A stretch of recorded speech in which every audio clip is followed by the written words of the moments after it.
আর দুর্গাকে বলতেছেন আর কতকাল থাকবি বেটি মাটির ঢালার মূর্তি আড়াল, স্বর্গজোতের জয় করেছে শক্তি চারাল, বীর যুবাদের দিচ্ছে ভাসি, ভূভারত আজ কসাইখানা, আয় ভেঙে আয়, তরবারি নিয়ে হলে মূর্তির মতো না দাঁড়ায় থেকে যুদ্ধে নাম। এই জন্য নজরুলের অ্যারেস্ট করা হলো, ধূমকেতু ব্যান করে দেওয়া হলো।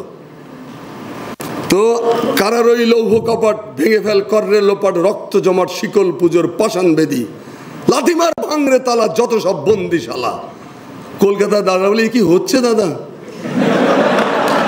এগুলো কি কোনো ভদ্রলোকের ভাষা? ছি ছি ছি, সাহিত্যকে বিনষ্ট করে ফেললো। তো তার জন্য কথা বলতে গেলে খুব আবেগ ফিল করি, কারণ নজরুলের জন্য বাংলাদেশ, বাংলাদেশের জন্য নজরুল, এর মধ্যে কোনো ভুল নেই। যে বেঁচে থাকার জন্য আমরা একটা কথা বলি যে বেঁচে থাকার জন্য কি কি প্রয়োজন, আলো বাতাস খাদ্য পানি, চারটে বেসিক জিনিস। একটা জাতিকে বেঁচে থাকার জন্য এই চারটে জিনিস লাগে। এই চারটে জিনিস বাংলা সাহিত্যে একমাত্র একমাত্র একমাত্র কাজী নজরুল ইসলামের মধ্যে সামগ্রিকভাবে পাওয়া যায়। কারণ বাংলাদেশের মানুষ, বাংলাদেশের স্বাধীনতা, বাংলাদেশ এবং কাজী নজরুল ইসলাম এগুলো হলো পরস্পর অবিচ্ছেদ্য সত্তা। এগুলো একটার থেকে আরেকটা আলাদা করা যায় না। যখনই আপনি আলাদা করতে যাবেন তখন সেটা বিকলাঙ্গ হয়ে পড়ে।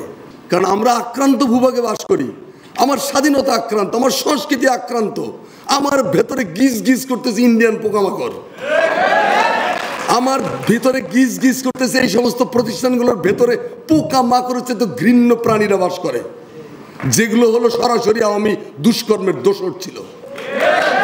এই পাপিষ্ঠগুলো তো আছে, তা আমাকে তো সারাক্ষণ সতর্ক থাকতে হয়। নজরুলকে বাদ দিলে তো আমি সতর্কতা হারিয়ে ফেলবো, আমার সীমান্ত অরক্ষিত হয়ে যাবে, আমার স্বাধীনতা অরক্ষিত হয়ে যাবে। নজরুলের একটা কবিতার একটা লাইন দেখেন, বলরে বন্য হিংস্র বীর, দুঃশাসনের চাই রুধির, ঘোষ দিকে দিকে এই কথাই, দুঃশাসনের রক্ত চাই। ঘোষ দিকে দিকে এই কথাই, দুঃশাসনের রক্ত চাই। এইরকম ভাবে ফ্যাসিবাদের বিরুদ্ধে, দুঃশাসনের বিরুদ্ধে পৃথিবীতে যদি আর একজন কবির নাম বলতে পারেন, আমি বক্তৃতা বাদ দিয়ে হেঁটে চলে যাব।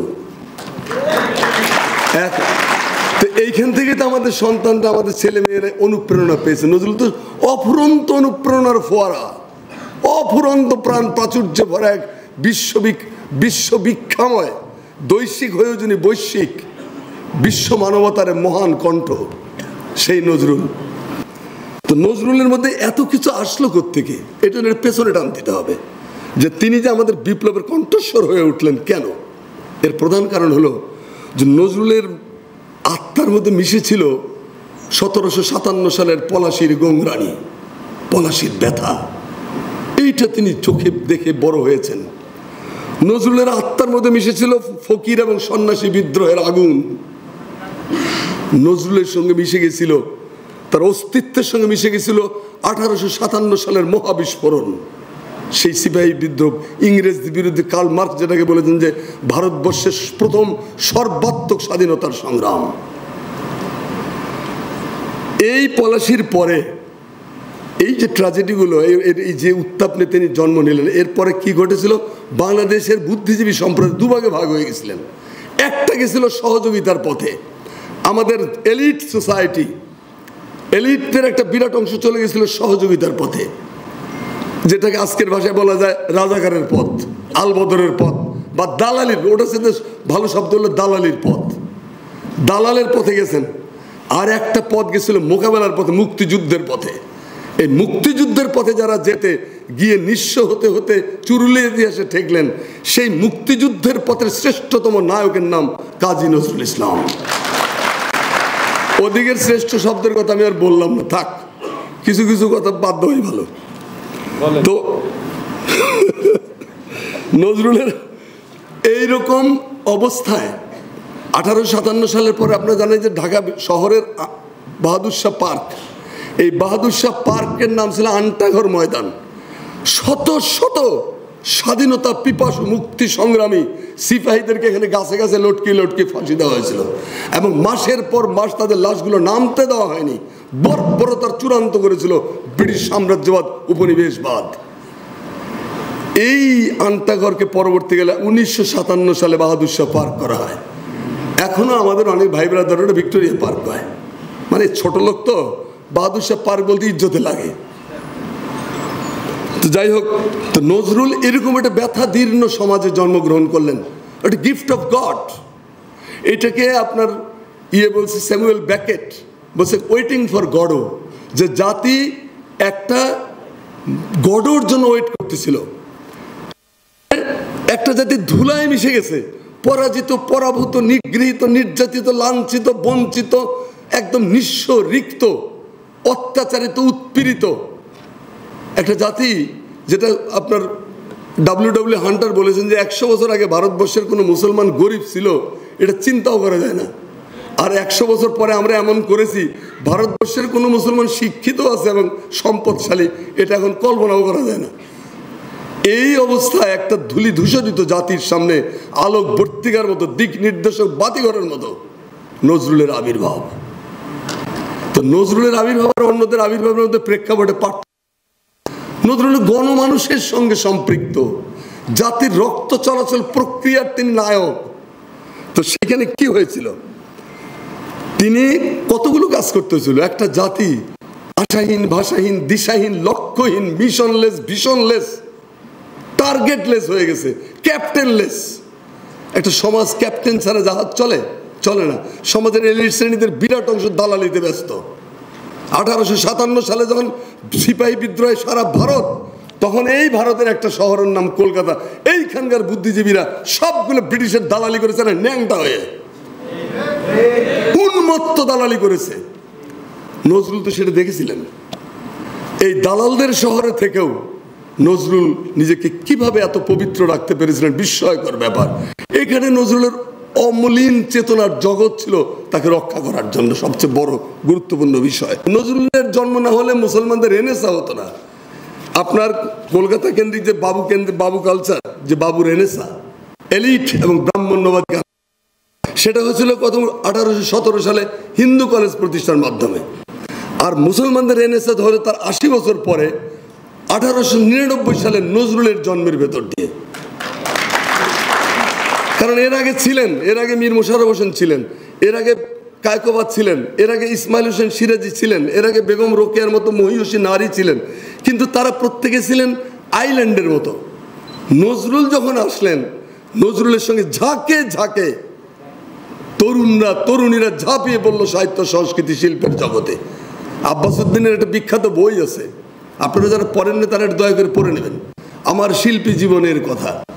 এই বইয়ের মধ্যে এত খাবার পাবেন, সমৃদ্ধ হবে আত্মার পৃথিবী। তো যাই হোক, তো নজরুল আমাদের রেনেসার প্রাণ পুরুষ। তিনি আমাদের জাতীয় সাহিত্য সংস্কৃতির কথা তো বললাম, এবং এক অর্থে বাঙালি মুসলমান, এটা সাম্প্রদায়িকভাবে দেখবেন না, আমি বিশেষ করে বলতেছি, বাঙালি মুসলমানের সত্যিকারের শিল্প, সাহিত্য, সংস্কৃতির ফাদার বলেন, স্থপতি বলেন, সেটা হলো কাজী নজরুল ইসলাম। কারণ নজরুল ইসলামের আসার পরে এই ঝাঁকে ঝাঁকে লোকেরা একসাথে হয়েছিল। নজরুলের যদি জন্ম না হতো, বাংলা ভাষার মতো স্যাঁতস্যাঁতে একটা দেহের ভেতরে যে তেজোত্তপ্ত লাভা শব্দপুঞ্জ থাকতে পারে, ভাষা যে ডিনামাইটের মতো বিধ্বংসী ক্ষমতা সম্পন্ন হতে পারে, স্বর্গমর্ত করতলে নিয়ে ভয়ঙ্কর গতির টালমাটাল প্রবাহ হতে পারে বারুদ এবং প্রেমের এবং প্রকৃতির এক অনাস্বাদিত রসায়ন। নজরুলের জন্ম না হলে আমরা কি জানতে পারতাম? বলেন, পারতাম না। নজরুল জ্যোৎস্না এবং রৌদ্রের অনন্য সাধারণ কোরাস, তার মধ্যে জ্যোৎস্নাও আছে, তার মধ্যে দুপুরে তপ্ত রোদও আছে। নজরুল খালি রোদ না, নজরুল জ্যোৎস্নাও। শাওন রাতে যদি স্মরণে আসে মরে, এটাও নজরুলেরই লেখা। আর লাতিমার ভাঙরে তালা, এটাও নজরুলেরই লেখা। এই দুরকম নজরুলকে আমরা পাই। নজরুলের সাহিত্যের আবির্ভাব হল 1921 সাল যদি ধরি আমরা। তিনি কলকাতা ফিরলেন, 17 বছর বয়সটা খুব গুরুত্বপূর্ণ। সুকান্ত বলেছেন যে 18 বছর বয়স কি দুঃসহ স্পর্ধা নেয় মাথা তলোয়ারে ঝুঁকি। 18 বছর, এই 18 বছরে একজন কবি যার বয়স তখন 18, তিনি বিলেতে গেছেন ব্যারিস্টার হওয়ার জন্য, এবং বিলেতি কায়দা কানুন রপ্ত করিবার অভিলাষে। আর এই বয়সে একটা আরেকজন কবি চুরুলিয়ার ফকির আহমদের পোলা দুখু মিয়া, তিনি চলে গেছেন কোথায়? যুদ্ধে। বাঁধন সেনগুপ্তের বই আছে একটা, সেটা দেখা যায় যে নজরুল যুদ্ধে গেছিলেন কি চাকরি করার জন্য? আমাদের এই কেরানি বুদ্ধিজীবী এদের মাথায় গেলে ঢুকবে না। নজরুল যুদ্ধে গেছিলেন সামরিক কায়দা কানুন রপ্ত করার জন্য, কারণ তিনি সশস্ত্র সংগ্রামে বিশ্বাস করতেন। মৌলানা ভাসানী যেমন বলছেন যে আমি অহিংসা টহিংসার ধার ধারি না। বিপ্লব কোনো অহিংসতার বাণী নয়। বিপ্লব হলো সমগ্র একটা বিরাজমান সমাজ ব্যবস্থাকে সমূলে ধ্বংস করে তার উপরে নতুন সমাজ ব্যবস্থা প্রবর্তন করা। সেই কাজে নজরুল গেছিলেন। অতএব নজরুলের ব্যারিস্টার হওয়ার দরকার হয়নি। নজরুল চলে গেছে যুদ্ধে শেখার জন্য, পরবর্তীকালে এসে প্রশিক্ষিত করবে জনগণকে। তো নজরুল আসেন কোন সময়গুলোতে? 20-এর দশক, গনগনে আগুন তখন, অসহযোগ আন্দোলন, খিলাফত আন্দোলন, মহাত্মা গান্ধী, মৌলানা মোহাম্মদ আলী জওহরের নেতৃত্বে সারা ভারত এক ধরনের অস্থির অবস্থায়। সেই অবস্থায় সেই আন্দোলনকে বেগময় করা, বাংময় করা, অগ্নিময় করা, ঝড়ের ঝঞ্ঝার মতো কালবৈশাখী টর্নেডো নিয়ে এই সময়টাকে নজরুল 2 হাতে ব্যবহার করেছেন। এবং আপনি দেখেন যে তিনি বলেছে অনেকে যে নজরুল হলো একমাত্র কবি যে ভারতের সেই আন্দোলন, 2টা গুরুত্বপূর্ণ আন্দোলন, এই 2টা আন্দোলনের প্রধান মুখপত্র হয়েছিলেন এবং একাই আগুনের ফুলকি ছোটাচ্ছেন। আগুন আগুন। অচিন্ত্য কুমার সেনগুপ্ত লিখেছেন যে বিদ্রোহী পড়িয়া মনে হলো যে আমার শরীরে আগুন ধরিয়ে গিয়েছে, আমি ছুটিলাম পথে, বন্ধুদের কাছে দেখ কি লিখছে, দায় দিয়ে কলকাতা শহরে যানজট লেগে গেছে, বিদ্রোহী পড়তেছে মরে মরে ছেলেমেয়েরা, ড্রামের উপরে দাঁড়ায় দাঁড়ায় চোঙ্গা লাগায় লাগায় সব বিদ্রোহী পড়তেছে। এক অভূতপূর্ব কলিকাতা, ইহা আর কোনোদিন পূর্বে দৃশ্যমান হয় নাই। তো সেই বিদ্রোহ নজরুলের এই যে যুগের ভাষা, যুগের চাহিদাকে তিনি ধারণ করতে পেরেছিলেন এবং সেটা যুগাতীত করতে পেরেছেন। যুগাতীত যে তিনি করতে পেরেছেন তার সবচেয়ে গুরুত্বপূর্ণ উপকরণ হলো যে আমাদের এবারের বিপ্লবে নজরুল অপরিহার্য। তিনি যুগের কিন্তু যুগাতীত। তারপরে হলো যে তিনি বলছেন কি, বলছি এমনটি কখন বুদ্ধদেব বসুর মতো একেবারে ক্লিষ্ট, মানে অতি কষ্ট হয় প্রাণ খুলে কথা বলতে।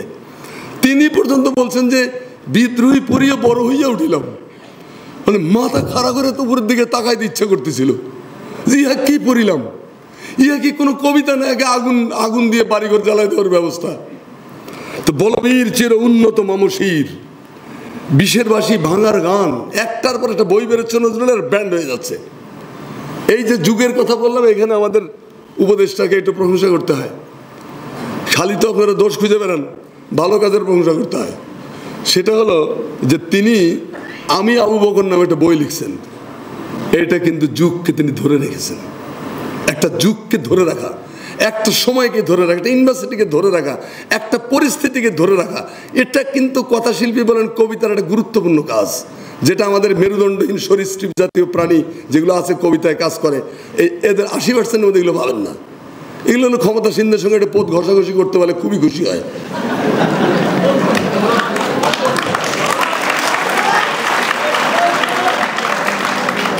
তো নজরুল কি বললেন, এই ভাষা কখনো শোনা গেছে? আর সত্য মুক্তি স্বাধীনী জীবন লক্ষ্য শুধু যাদের, সত্য মুক্তি স্বাধীনী জীবন লক্ষ্য শুধু যাদের, দেশের পায়ে প্রাণ দিতে আজ ডাক করেছে তাদের। এই ভাষা বাংলা সাহিত্যে আছে, আর বিশ্ব সাহিত্য নাই। আর দুর্গাকে বলতেছেন, আর কতকাল থাকবি বেটি মাটির ঢালার মূর্তি আড়াল, স্বর্গজোতের জয় করেছে কি জানি নাজিম ভাই, শক্তি চারাল, বীর যুবাদের দিচ্ছে ভাসি, ভূভারত আজ কসাইখানা, আয় ভেঙে আয়, তরবারি নিয়ে হলে মূর্তির মতো না দাঁড়ায় থেকে যুদ্ধে নাম। এই জন্য নজরুলের অ্যারেস্ট করা হলো, ধূমকেতু ব্যান করে দেওয়া হলো। তো কারার ওই লৌহ কপাট ভেঙে ফেল কররে লোপাট, রক্ত জমাট শিকল পুজোর পাষাণ বেদি, লাথিমার ভাঙরে তালা যত সব বন্দিশালা। কলকাতা দাদা বলে কি হচ্ছে দাদা, এগুলো কি কোনো ভদ্রলোকের ভাষা? ছি ছি ছি, সাহিত্যকে বিনষ্ট করে ফেলল। সাহিত্যের নন্দন কাননে মত্ত হস্তির প্রবেশ। এগুলো তো নজরুলকে শুনতে হয়েছে, পোত পাকা বুদ্ধিজীবীরা তাকে যথেষ্ট জ্বালাইছে। তারপরে ঝঞ্ঝার মতো উদ্দাম মোরা শিকল পরা ছল, মোদের এই শিকল পরা ছল। এই যৌবন জল তরঙ্গ রুদিবিকি দিয়ে বালির বাঁধ, কে রোধিবে এই জোয়ারের টান, গগনে যখন উঠেছে চাঁদ। এই যৌবন জল তরঙ্গই তো 24-এর বিপ্লবের মূল ব্যাপার। এই যৌবন জল তরঙ্গে হাসিনার মতো এত বড় ক্লিয়ার, এত বড় পিলিয়ার, রংপুরে পিলিয়ার, এত বড় পিলিয়ার চিত পড়ান, হাসিনা কখনো পালায় না।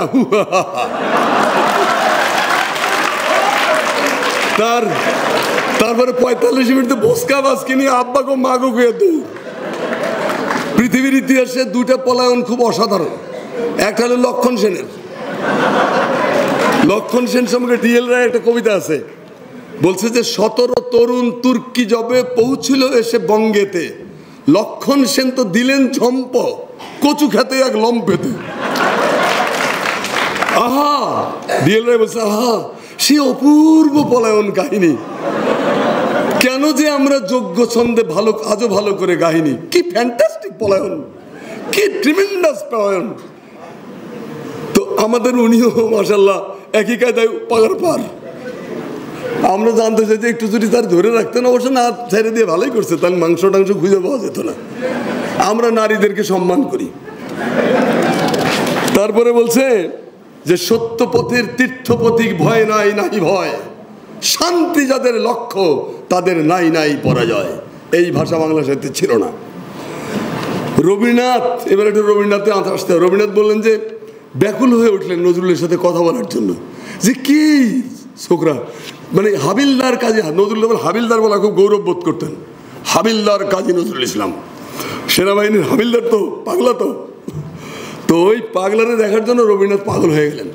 যাই হোক, পরে তিনি লিখলেন যে অগ্নিবীণা বাজাও তুমি কেমন করে। কে বলতেছেন? মহামহিম রবীন্দ্রনাথ। আমাদের বাংলাদেশের যেই সমস্ত রবীন্দ্র স্পেন্সার যেগুলো আছে, চামচা টামচা, এদের আদি পুরুষ দেবতা ঈশ্বর। রবীন্দ্রনাথ বলছেন অগ্নিবীণা বাজাও তুমি কেমন করে, আকাশ কাঁপে তারার আলোর গানের ঘরে। যে কেমন করে তুমি অগ্নিবীণা বাজাও, অসাধারণ। তারপরে বলতেছেন রবীন্দ্রনাথ যে আমার কবিতা জানি আমি, গেলেও বিচিত্র পথে হয় নাই সর্বত্রগামী। কিষানের জীবনের শরিক যেজন, কর্মেও কথায় সত্য আত্মীয়তা করেছে অর্জন।